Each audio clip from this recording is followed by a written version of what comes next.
जिस औरत से अल्लाह नाराज होता है उस पर यह 5 निशानियां जाहिर कर देता है। जब औरत अपने रब को भूल जाती है, अल्लाह के अहकाम को पस-ए पुश्त डाल देती है और बार बार गुनाह पर डटी रहती है, तो अल्लाह ताला अपनी नाराजगी के कुछ इशारे उसकी जिंदगी में जाहिर कर देता है। वो 5 निशानियां कौन सी हैं? आइए सुने और अपनी जिंदगी का मुहासिबा करें। सबसे पहली निशानी यह है कि उसके दिल से नमाज की मोहब्बत खत्म हो जाती है। वह नमाज को बोझ समझती है, सुस्ती करती है और अल्लाह से तल्लुक टूटने लगता है। दूसरी निशानी यह है कि वह माँ बाप और शौहर की नाफरमान हो जाती है।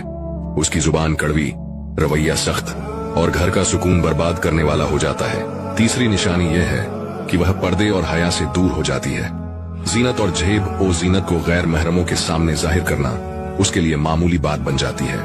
चौथी निशानी यह है कि उसका दिल सख्त हो जाता है। नसीहत सुनकर कोई असर नहीं होता, आंख से आंसू नहीं गिरते और गुनाहों को खेल तमाशा समझती है।